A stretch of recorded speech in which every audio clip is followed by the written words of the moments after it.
गोटे नुआ भिडियो समस्त को स्वागत।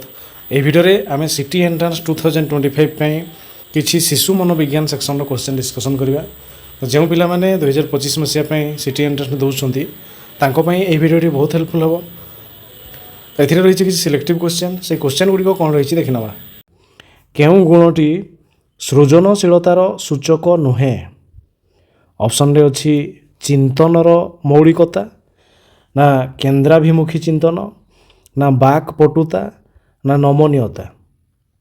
क्यों गुणटी सृजनशीलतार सूचक नुहे? सृजनशील जदि देखा तेबे चिंतनर मौलिकता, बाक पटुता, नमनीयता यही तीनोटी हूँ सृजनशील लक्षण। किंतु केन्द्राभिमुखी चिंतन, संकीर्ण चिंतन से गुड़ा नुह। तेणु ऑप्शन बी हो राइट आंसर। यापर 2 नंबर, केउं प्रणाली द्वारा प्रतिभाशाली शिक्षार्थी को चिन्हट करा जाई पारिबो? साक्षात्कार करिकी पारिबा, ना बुद्धि परीक्षण करिकी पाइबा, ना नैदानिक परीक्षण, ना मनोवृत्ति परीक्षण। केउं प्रणाली द्वारा प्रतिभाशाली शिक्षार्थी को आम चिन्हट करा जाई पारिबो? तेबे सेथिपई आम कौन करबा ना आईक्यू टेस्ट करि परिबा, तांकर इंटेलिजेंस केते रहिछि बुद्धि परीक्षण द्वारा आम जानि परिबा। साक्षात्कार माध्यम आम हुए तो से निजर भाव प्रकाश करि न पारे। नैदानिक परीक्षण जो मानकर दुर्बलता रही करा जाए। आ मनोवृत्ति परीक्षण द्वारा मध्य नुह। तेणु बुद्धि परीक्षण गोटे माध्यम जो आम गिफ्टेड छुआ प्रतिभाशाली शिक्षार्थी को चिन्हट करिपरिबा। Option B right answer. यापर 3 नंबर कही निम्नोक्त केउं उपाय द्वारा प्रतिभाशाली शिक्षार्थी को चिन्हट करा जाई परिबो? आम बुद्धि परीक्षण करवा, ना शिक्षक निजे पर्यवेक्षण करेंगे, ना कृति परीक्षण करवा, ना ये 3टी जाक जो कहले से 3टी जाक द्वारा आम प्रतिभाशाली शिक्षार्थी को चिन्हट कर पारिबा। तेबे जदि आम देखा तेबे बुद्धि परीक्षण द्वारा प्रतिभाशाली हो पार। शिक्षक उपलब्धि करेंगे जे ये पिलाटा गिफ्टेड छुआ, तो शिक्षक पर्यवेक्षण करके जानीपर जे प्रतिभाशाली अटे पिलाटी। आ कृति परीक्षण मध्य से केते कृतकार्य रोचे, केते परसेंट नंबर रखुची, केते भल करुची, ता द्वारा आम प्रतिभाशाली चिन्हट कर पारिबा। तेणु ऑप्शन डी उपरोक्त समस्त हो राइट आंसर। यापर 4 नंबर, सृजनशील शिक्षार्थी ठारे केउं गुण देखा जाए?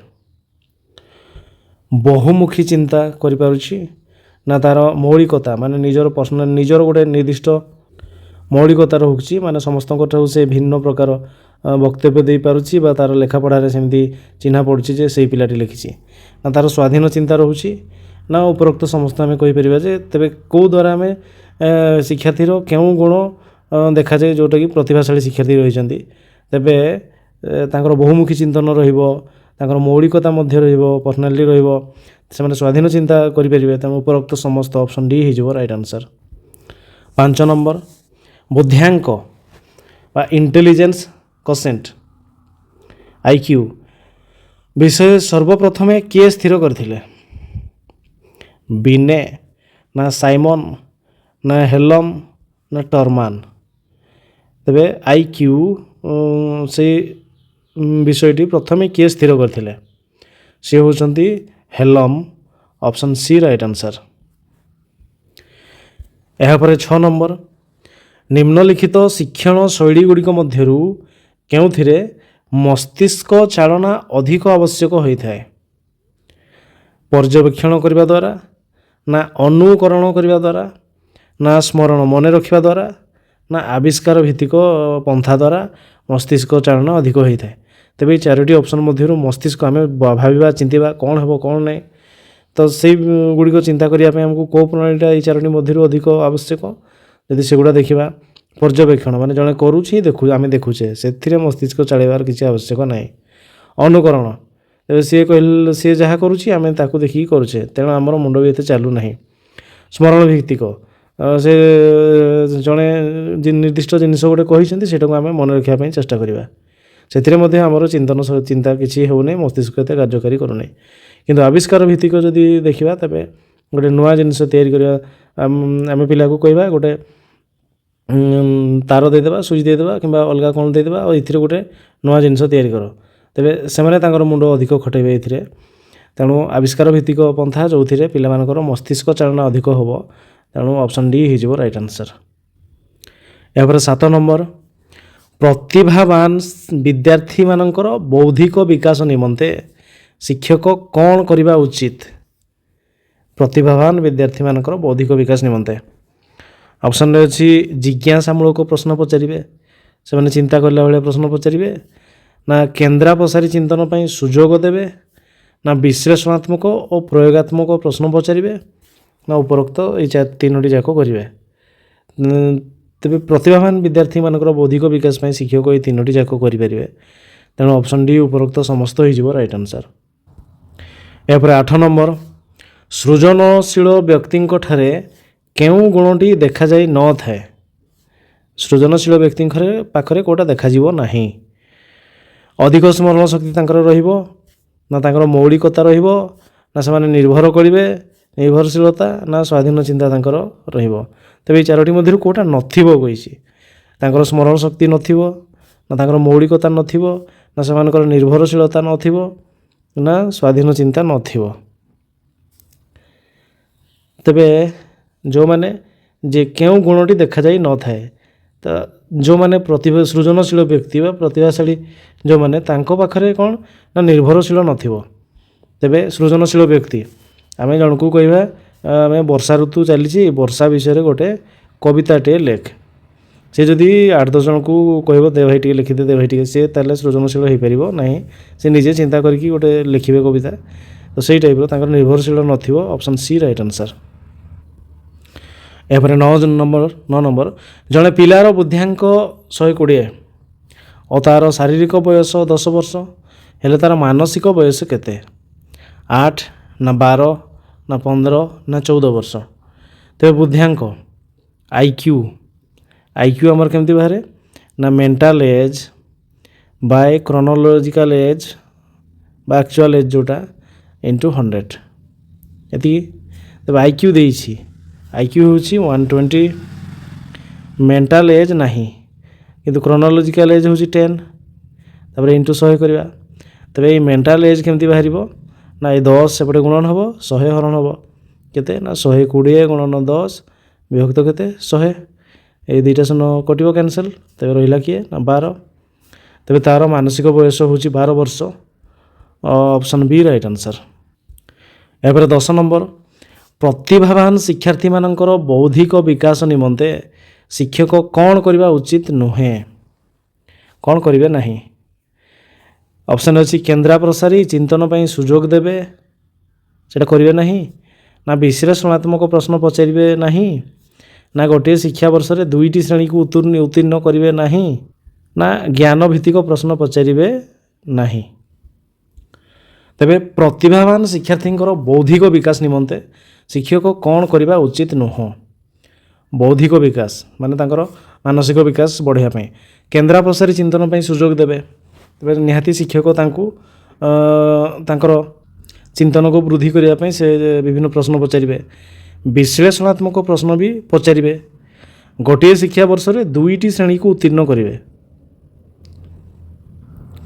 ତେବେ ଏମିତି ଆମ ଶିକ୍ଷା ଡିପାର୍ଟମେଣ୍ଟରେ ହେଉନାହିଁ, କିନ୍ତୁ ଯଦି ଆମେ ଗୋଟେ ପିଲାକୁ ସେ ଯଦି 3ୟ କ୍ଲାସ୍ର ପାଠ ସାରି ଦେଉଛି 6 ମାସରେ, ତା ପାଇଁ ଆଉ ସେଥିରେ କିଛି ନାହିଁ ଯଦି ଆମେ କହିବା, ତେବେ ଅଧିକ ସୁଯୋଗ ଦେବା ପାଇଁ ତାକୁ ଆମେ 4ର୍ଥ ଶ୍ରେଣୀରେ ବି ମଧ୍ୟ ବସେଇକି ସେ ପାଠଗୁଡ଼ିକୁ ତାକୁ ଶୁଣିବା ପାଇଁ ସୁଯୋଗ ଦେଇପାରିବା। ତାପରେ ଦେଇଛି ଜ୍ଞାନ ଭିତ୍ତିକ ପ୍ରଶ୍ନ ପଚାରିବା। ଜ୍ଞାନ ଭିତ୍ତିକ ପ୍ରଶ୍ନ ମାନେ ଗୋଟେ ନିର୍ଦ୍ଦିଷ୍ଟ ଉତ୍ତର ଆସିଥିବ, ଯେମିତିକି ତାଜମହଲ କିଏ ତିଆରି କରିଥିଲେ, ଏଇ ଟାଇପ୍ର କ୍ୱେଶ୍ଚନ୍। ଆକବର କେବେ ଜନ୍ମଗ୍ରହଣ କରିଥିଲେ, ଏଗୁଡ଼ା ଜ୍ଞାନ ଭିତ୍ତିକ ପ୍ରଶ୍ନ। ତାଙ୍କର ବୌଦ୍ଧିକ ବିକାଶ କରିବା ପାଇଁ ଆମେ କ'ଣ କରିବା? ନା ତାଙ୍କର ଚିନ୍ତନ ଶକ୍ତିକୁ ବିକାଶ କରିବା ପାଇଁ ଆମେ କ'ଣ କରିବା? ନା ବର୍ଷା ଋତୁ ଚାଲିଛି, ନଦୀ ବଢ଼ି ହେଉଛି, ବହୁତ ଲୋକ ହଇରାଣ ହେଉଛନ୍ତି, ତାଙ୍କୁ କ୍ୱେଶ୍ଚନ୍ ପଚାରିବା, ଯଦି ବର୍ଷା ଋତୁ ନଥାନ୍ତା ତେବେ କ'ଣ ହେଇଥାନ୍ତା? ଏଇ ଟାଇପ୍ର ଚିନ୍ତା ହେଲେ ସେମାନେ ଚିନ୍ତା କରିକି ବିଭିନ୍ନ କଥା କହିବେ, ଚିନ୍ତନ ଶକ୍ତିର ବିକାଶ ହେବ। ତେଣୁ ବୌଦ୍ଧିକ ବିକାଶ କରିବା ପାଇଁ ଆମେ ଜ୍ଞାନ ଭିତ୍ତିକ ପ୍ରଶ୍ନ ପଚାରି ପାରିବା ନାହିଁ, ନିର୍ଦ୍ଦିଷ୍ଟ ଉତ୍ତର ଆସୁଥିବ ଯେଉଁଟାକି ମନେ ରଖିବା ପାଇଁ ଫୋର୍ସ କରାହେଉଛି। ତେଣୁ ଜ୍ଞାନ ଭିତ୍ତିକ ପ୍ରଶ୍ନ ନ ପଚାରିକି ଆମେ ଚିନ୍ତା କଲା ଭଳିଆ ପ୍ରଶ୍ନ ପଚାରିବା। ଆଉ ଅପସନ୍ ଡି ହେଉଛି ଏହାର ରାଇଟ୍ ଆନ୍ସର୍, କିନ୍ତୁ ଅପସନ୍ ସି ମଧ୍ୟ ଡାଉଟ୍ରେ ଅଛି, କିନ୍ତୁ ଏହାର ଜ୍ଞାନ ଭିତ୍ତିକ ବିକାଶ ପାଇଁ ଅପସନ୍ ଡି ରାଇଟ୍ ଆନ୍ସର୍। ଏହାପରେ 11 ନମ୍ବର, ଜଣେ ପିଲାର ବୁଦ୍ଧ୍ୟାଙ୍କ 110, ମାନସିକ ବୟସ 10 ବର୍ଷ ହେଲେ ତା'ର ଶାରୀରିକ ବୟସ କେତେ? 9 ନା 10 ନା 11 ନା 13? ତେବେ ଆମେ ଯଦି ଦେଖିବା ଅପସନ୍ ଗୁଡ଼ିକୁ, ବୁଦ୍ଧ୍ୟାଙ୍କ କହୁଛି 110 ଆଉ ମାନସିକ ବୟସ 10। ଯଦି ଆମେ ଗୋଟେ ଦେଖିବା ମାନସିକ ବୟସ ଆଉ ଶାରୀରିକ ବୟସ ଯଦି ଏକା ହେଇଗଲା ତେବେ ବୁଦ୍ଧ୍ୟାଙ୍କ ହେବ କେତେ? ନା ବୁଦ୍ଧ୍ୟାଙ୍କ ହେବ 100। ଯଦି 100ରୁ ଅଧିକ ଅଛି ବୁଦ୍ଧ୍ୟାଙ୍କ ତେବେ ମାନସିକ ବୟସ ଅଧିକ, ଶାରୀରିକ ବୟସ କମ୍ ହେବ। ତେବେ ମାନସିକ ବୟସ 100ରୁ ଅଧିକ 110 ହେଇଛି, ତେଣୁ ଶାରୀରିକ ବୟସ ମାନସିକ ବୟସରୁ କମ୍ ହେବ। ଏଇ ଚାରୋଟି ଅପସନ୍ ମଧ୍ୟରେ ସବୁଠୁ ଚାରୋଟି ମଧ୍ୟରେ 10ରୁ କମ୍ ହେଉଛି କି 9, ତେଣୁ ଏଇ 9 ହେବ। ଆଉ ୟାକୁ ଯଦି ଆମେ କାଟିକି କଲେ ସେ ପଏଣ୍ଟରେ ବାହାରିବ, ତେଣୁ ଅପସନ୍ ଏ ସିଧା 9 ହେଇଯିବ ରାଇଟ୍ ଆନ୍ସର୍। ଏପରେ 12 ନମ୍ବର, ସମୁଦାୟ ଶିକ୍ଷାର୍ଥୀମାନଙ୍କ ମଧ୍ୟରୁ ଶତକଡ଼ା କେତେ ପ୍ରତିଭାଶାଳୀ ଶ୍ରେଣୀର ଶିକ୍ଷାର୍ଥୀ ଅଟନ୍ତି? ଯଦି ଆମର 100ଟି ପିଲା ଅଛନ୍ତି ତେବେ ପ୍ରତିଭାଶାଳୀ ଗିଫ୍ଟେଡ଼ ଛୁଆ କେତେଟା ହେଇଥିବେ, ମାନେ ତାର ଗୋଟେ ଆଭରେଜ ନିର୍ଣ୍ଣୟ କରାହେଇଛି, ସେଇଟା କେତେ? 3ରୁ 5ଟା 100 ଭିତରେ, ନା 6ରୁ 8ଟା, ନା 9ରୁ 12ଟା, ନା 12ରୁ 15ଟା? ତେବେ ତାର ଆନ୍ସର୍ ହେଇଯିବ କେତେ? ନା 3ରୁ 5ଟା। 100 ପିଲା ଅଛନ୍ତି ଯଦି 3ରୁ 5, ତେବେ ଗୋଟେ ଶ୍ରେଣୀରେ 100 ଯଦି ପିଲା ରହୁଛନ୍ତି ସେଇଠୁ 3ରୁ 5 ଗିଫ୍ଟେଡ଼ ଛୁଆ। ଆଉ ଯେଉଁ ସ୍କୁଲରେ ବା ଯେଉଁ ଶ୍ରେଣୀରେ 10ଟି 15ଟି 20ଟି ଏମିତି ଛୁଆ ରହୁଛନ୍ତି ତେବେ ହୁଏତ ସେଠି ଗୋଟେ ଅଧେ ଥାଇପାରନ୍ତି ଗିଫ୍ଟେଡ଼ ଛୁଆ, ନହେଲେ ବେଳେବେଳେ ଗୋଟେ ବି ନଥାନ୍ତି। କିନ୍ତୁ ଆମକୁ ମନେ ରଖିବା ପାଇଁ ପଡ଼ିବ ଶତକଡ଼ା ହେଉଛି 3ରୁ 5, 100ରେ 3ରୁ 5ଟି ହେଉଛନ୍ତି ଗିଫ୍ଟେଡ଼ ଛୁଆ। Option A right answer. 13 number, ନିମ୍ନୋକ୍ତ ମଧ୍ୟରୁ କେଉଁ ପ୍ରତିଭାଶାଳୀ ଶିକ୍ଷାର୍ଥୀମାନଙ୍କର ଗୋଟିଏ ଗୁଣ ବୋଲି ବିଚାର କରାଯାଏ? କେଉଁଟି? ତେବେ କେଉଁଟା ତାଙ୍କର ଗୋଟେ ଗୁଣ? ସେମାନେ ଉଚ୍ଚ ଜ୍ଞାନ ସମ୍ପନ୍ନ, ନା ସେମାନେ ସୃଜନଶୀଳ, ନା ତାଙ୍କର ଗଭୀର ଦକ୍ଷତା ରହିଛି, ନା ଏଇ ତିନୋଟି ଯାକ ତାଙ୍କର ଗୁଣ ହେଇଥିବ? ତେବେ ପ୍ରତିଭାଶାଳୀ ଶିକ୍ଷାର୍ଥୀ ସେମାନେ ସୃଜନଶୀଳ, ଗଭୀର ଦକ୍ଷତା ବି ଅଛି ଆଉ ତାଙ୍କର ନଲେଜ ବି ରହୁଛି, ତେଣୁ ଏଇ ଅପସନ୍ ଡି ଉପରୋକ୍ତ ସମସ୍ତ ହେଇଯିବ ରାଇଟ୍ ଆନ୍ସର୍। 14 ନମ୍ବର, ସୃଜନଶୀଳ ବ୍ୟକ୍ତିଠାରେ ନିମ୍ନଲିଖିତ କେଉଁ ବିଶେଷ ଗୁଣଟି ଥାଏ? ତାଙ୍କର ସ୍ମରଣ ଶକ୍ତି ଅଧିକ, ନା ସେମାନେ ନମନୀୟତା, ବାକ୍ପଟୁତା, ନା ଏଇ ତିନୋଟି ଯାକ ହେଇପାରିବ? ସୃଜନଶୀଳ ବ୍ୟକ୍ତିଠାରେ କେଉଁ ଗୁଣଟି ଥାଏ? ତ ଏଇ ସବୁ ଗୁଣ ଗୁଡ଼ିକ ରହିଥାଏ, ତେଣୁ ଉପରୋକ୍ତ ସମସ୍ତ ଅପସନ୍ ଡି ରାଇଟ୍ ଆନ୍ସର୍। ଏହାପରେ 15 ନମ୍ବର, ନିମ୍ନୋକ୍ତ ମଧ୍ୟରୁ କେଉଁଟି ପ୍ରତିସାର୍ଥୀ ଶିକ୍ଷାର୍ଥୀମାନଙ୍କର ଗୋଟିଏ ଲକ୍ଷଣ ନୁହେଁ? ପ୍ରତିସାର୍ଥୀ ଅପସନ୍ରେ ଅଛି କର୍ମକୈନ୍ଦ୍ରିକ ପଦକ୍ଷେପ, ନା ବିଶ୍ଳେଷଣ ଦକ୍ଷତା ପ୍ରଦର୍ଶନ, ନା ଲକ୍ଷ୍ୟଭିତ୍ତିକ ଆଚରଣ ପ୍ରଦର୍ଶନ, ନା ଶ୍ରବଣ ମାଧ୍ୟମରେ ଶିକ୍ଷଣ? କେଉଁଟି ପ୍ରତିସାର୍ଥୀ ଶିକ୍ଷାର୍ଥୀମାନଙ୍କର ଗୋଟିଏ ଲକ୍ଷଣ ନୁହେଁ?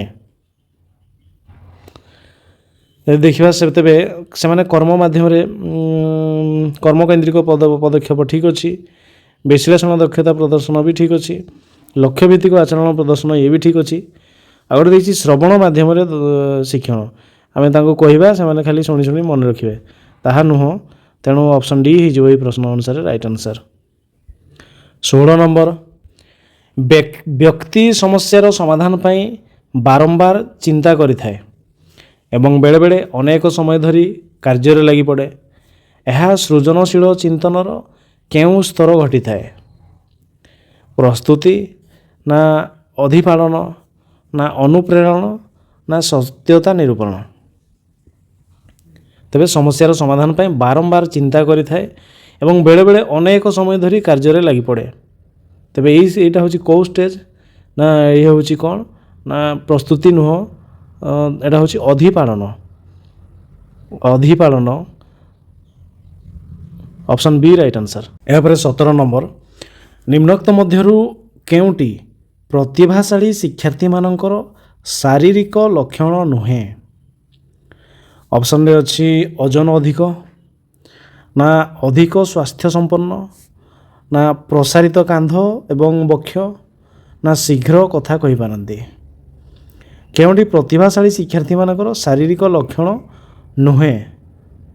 ଶାରୀରିକ ଲକ୍ଷଣ ଯଦି ଦେଖିବା, ଶାରୀରିକ ଲକ୍ଷଣ ମଧ୍ୟରେ କଥା କହିବା ଶାରୀରିକ ଲକ୍ଷଣ ନୁହଁ, ଆଉ ଯଦି ଦେଖିବା ଓଜନ ଅଧିକ ସ୍ୱାସ୍ଥ୍ୟବାନ, ତାଙ୍କର କାନ୍ଧ ଏବଂ ବକ୍ଷ ପ୍ରସାରିତ ଏଗୁଡ଼ା ଚଳିବ, କିନ୍ତୁ କଥା କହିବା ତାଙ୍କର ଶାରୀରିକ ଲକ୍ଷଣ ମଧ୍ୟରେ ନୁହଁ। ତେଣୁ ଅପସନ୍ ଡି ରାଇଟ୍ ଆନ୍ସର୍। ଏହାପରେ 18 ନମ୍ବର, ସୃଜନଶୀଳ ବ୍ୟକ୍ତିଙ୍କ ଠାରେ ନିମ୍ନୋକ୍ତ କେଉଁ ଗୁଣଟି ଦେଖା ଦେଇଥାଏ?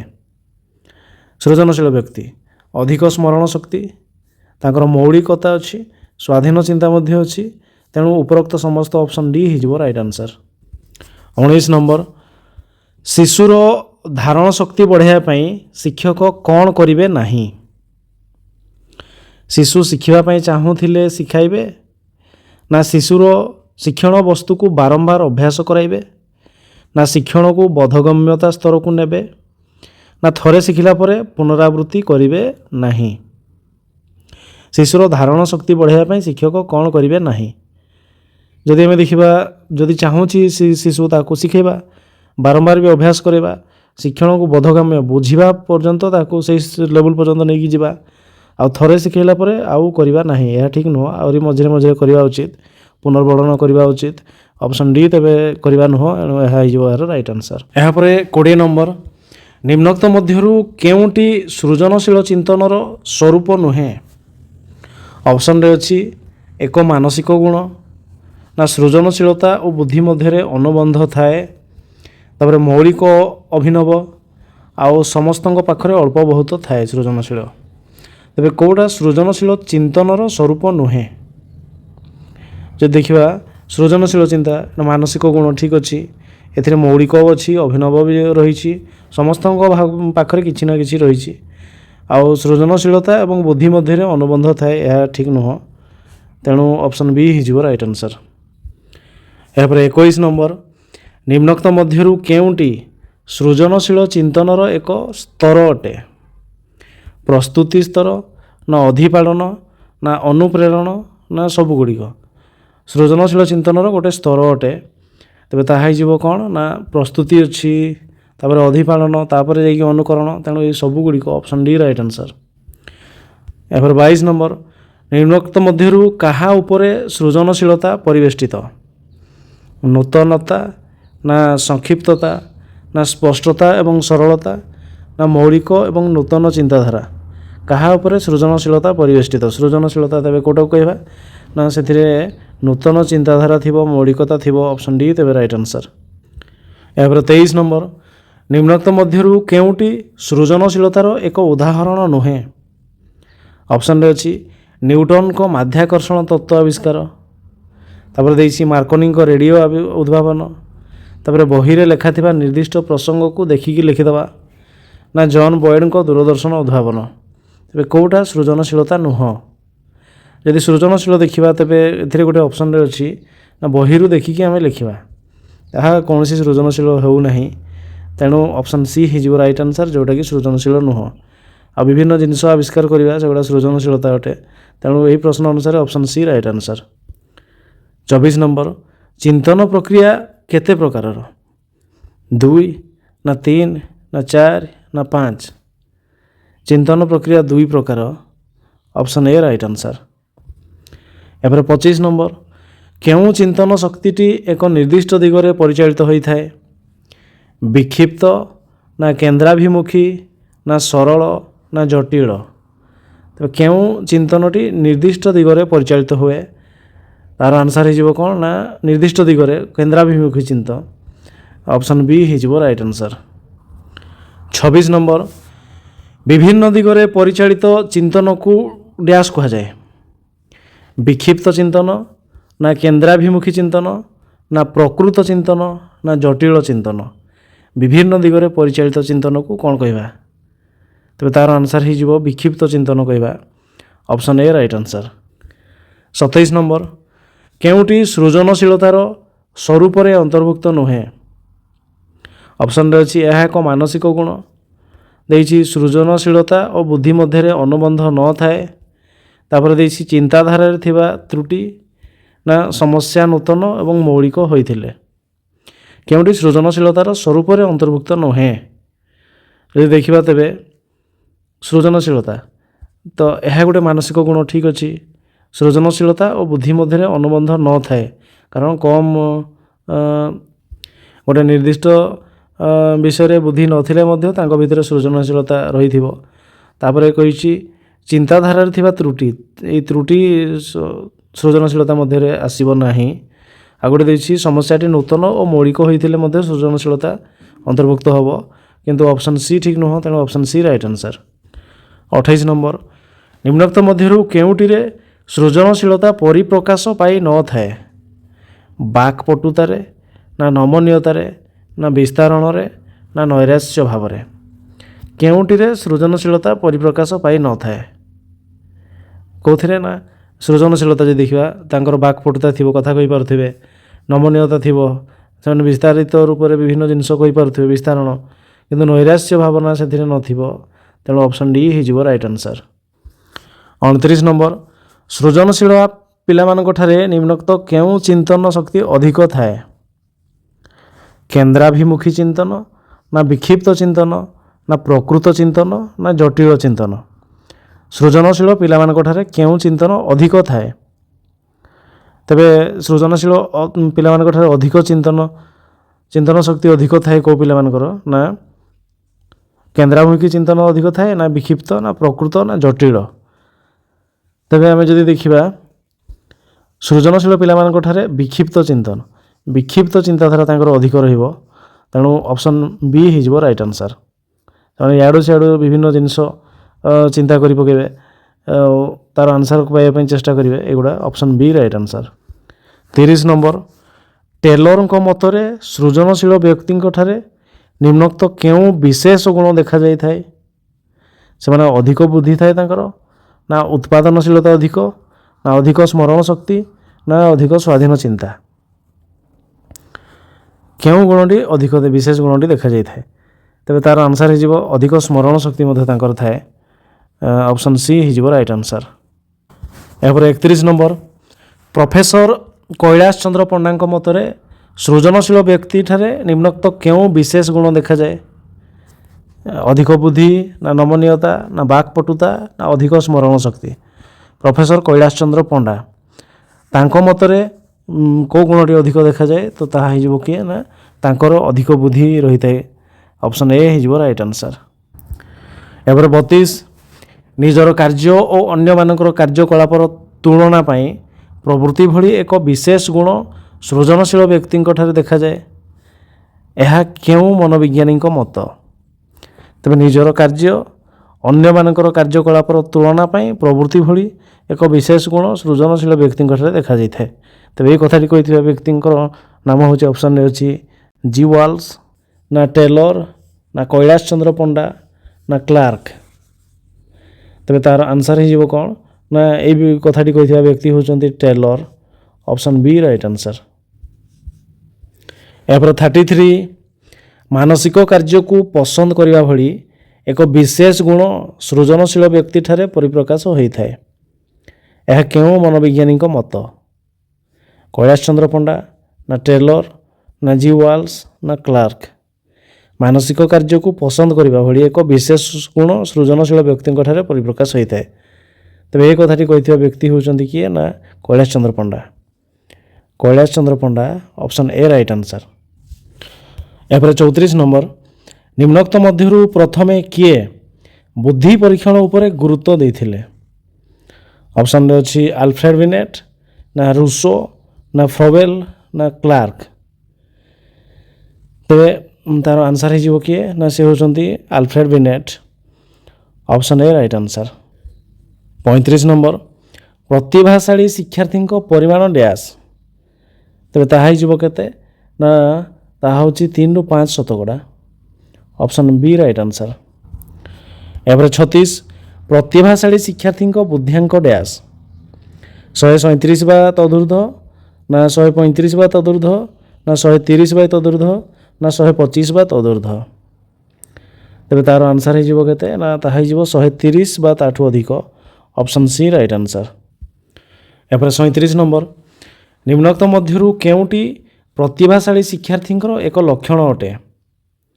ଅପସନ୍ରେ ଅଛି ଭାବ ପ୍ରକାଶ କରିବା କ୍ଷମତା ତାଙ୍କର ସୀମିତ, ନା ଅସଫଳତାକୁ ଭୀଷଣ ଭୟ କରନ୍ତି, ନା ବାସ୍ତବ ବସ୍ତୁ ଉପରେ ଅଧିକ ନିର୍ଭର କରନ୍ତି, ନା ବିଶ୍ଳେଷଣ ଅଧିକ କ୍ଷମତା ବିଶିଷ୍ଟ। କେଉଁଟି ପ୍ରତିଭାଶାଳୀ ଶିକ୍ଷାର୍ଥୀଙ୍କ ଗୋଟେ ଲକ୍ଷଣ? ତେବେ ତାର ଆନ୍ସର ହେଇଯିବ କ'ଣ ନା ତାଙ୍କର ଭାବ ପ୍ରକାଶ କରିବାର କ୍ଷମତା ସୀମିତ, ଏହା ଠିକ୍ ନୁହଁ। ଭୟ ବି କରନ୍ତି ନାହିଁ, ଆଉ ଅଧିକ ନିର୍ଭର ବି ସେମିତି ସେମାନେ କରନ୍ତି ନାହିଁ। ସେମାନେ ବିଶ୍ଳେଷଣ ଅଧିକ କ୍ଷମତା ବିଶିଷ୍ଟ, ତାଙ୍କର ବିଶ୍ଳେଷଣ ଦକ୍ଷତା ଅଧିକ। ତେଣୁ ଅପସନ୍ ଡି ରାଇଟ୍ ଆନ୍ସର। ଏହାପରେ 38 ନମ୍ବର, ନିମ୍ନୋକ୍ତ ମଧ୍ୟରୁ କେଉଁଟି ପ୍ରତିଭାଶାଳୀ ଶିକ୍ଷାର୍ଥୀଙ୍କର ଏକ ଶାରୀରିକ ଲକ୍ଷଣ ଅଟେ? ଅପସନ୍ରେ ଅଛି ଜନ୍ମ ସମୟରେ ଶାରୀରିକ ଓଜନ ଅଧିକ ହୋଇଥାଏ, ନା ଘନ ଘନ ଆଖି ମିଟିମିଟି କରନ୍ତି, ନା ଆଖି ଓ ହାତ ମଧ୍ୟରେ ଉତ୍ତମ ସମନ୍ୱୟ ସ୍ଥାପନ କରିପାରନ୍ତି ନାହିଁ, ନା ମାଂସପେଶୀୟ ଦକ୍ଷତା ଅପେକ୍ଷାକୃତ କମ୍। ତେବେ କେଉଁଠି ପ୍ରତିଭାଶାଳୀ ଶିକ୍ଷାର୍ଥୀଙ୍କ ଗୋଟେ ଶାରୀରିକ ଲକ୍ଷଣ ଅଟେ? ତେବେ ଜନ୍ମ ସମୟରେ ଶାରୀରିକ ଓଜନ ଅଧିକ ହୋଇଥାଏ, ତାହା ଠିକ୍ ହେବ। ଆଉ ଏ ଆଖି ମିଟମିଟ କରିବା ଆଉ ସମନ୍ୱୟ ସ୍ଥାପନ କରିପାରିବା ନାହିଁ, ଏଗୁଡ଼ା ଭୁଲ ହେବ। ଅପସନ୍ ଏ ହେଇଯିବ ରାଇଟ୍ ଆନ୍ସର। ଏହାପରେ 39 ନମ୍ବର, ପ୍ରତିଭାଶାଳୀ ଶିକ୍ଷାର୍ଥୀମାନଙ୍କର ବୁଦ୍ଧିର ସ୍ତର ନିର୍ଣ୍ଣୟ କରିବା ନିମନ୍ତେ ନିମ୍ନୋକ୍ତ କେଉଁ ବୁଦ୍ଧି ପରୀକ୍ଷଣ କରାଯାଇଥାଏ? ଅପସନ୍ ଅଛି ଷ୍ଟାନ୍ସଫୋର୍ଡ ବିନେ ବୁଦ୍ଧି ପରୀକ୍ଷଣ, ନା ୱେସଲର ବୁଦ୍ଧି ପରୀକ୍ଷଣ, ନା ପ୍ରୋଗ୍ରେସିଭ୍ ମ୍ୟାଟ୍ରିସେସ୍ ବୁଦ୍ଧି ପରୀକ୍ଷଣ, ନା ଉପରୋକ୍ତ ତିନିଟି ଯାକ। ପ୍ରତିଭାଶାଳୀ ଶିକ୍ଷାର୍ଥୀଙ୍କର ବୁଦ୍ଧି ସ୍ତର ନିର୍ଣ୍ଣୟ କରିବା ପାଇଁ କ'ଣ କରିବା ନା ଆମେ ଷ୍ଟାନଫୋର୍ଡ ବିନା ବୁଦ୍ଧି ପରୀକ୍ଷଣ ବି କରିବା, ୱେସଲର ବୁଦ୍ଧି ପରୀକ୍ଷଣ ବି କରିବା, ପ୍ରୋଗ୍ରେସିଭ୍ ମ୍ୟାଟ୍ରିସେସ୍ ବୁଦ୍ଧି ବି କରିବା। ତେଣୁ ଅପସନ୍ ଡି ରାଇଟ୍ ଆନ୍ସର। ଏହାପରେ 40 ନମ୍ବର, ପ୍ରତିଭାଶାଳୀ ଶିକ୍ଷାର୍ଥୀଙ୍କ ନିମନ୍ତେ ନିମ୍ନୋକ୍ତ କେଉଁ ସ୍ୱତନ୍ତ୍ର ଶୈକ୍ଷିକ ବ୍ୟବସ୍ଥା ଗ୍ରହଣ କରାଯାଇଥାଏ? ଅପସନ୍ରେ ଅଛି ପାଠ୍ୟ ବିଷୟକୁ ଶ୍ରେଣୀ କ୍ରମରେ ଆବଣ୍ଟନ କରାଯାଇଥାଏ, ପାଠ୍ୟ ଏକକ ଗୁଡ଼ିକୁ ଜଟିଳରୁ ସରଳ କ୍ରମରେ ସଜ୍ଜୀକରଣ କରାଯାଇଥାଏ, ନା ନୂତନ ତଥା ଆଗ୍ରହ ଦୀପକ ଶୈକ୍ଷିକ ପାଠ୍ୟକ୍ରମର ବ୍ୟବସ୍ଥା କରାଯାଇଥାଏ, ନା କେଉଁଟି ନୁହଁ। ତେବେ ତାର ଆନ୍ସର ହେଇଯିବ ନୂତନ ତଥା ଆଗ୍ରହ ଉଦ୍ଦୀପକ ଶୈକ୍ଷିକ ପାଠ୍ୟକ୍ରମର ବ୍ୟବସ୍ଥା କରାଯାଇଥାଏ। Option C right answer.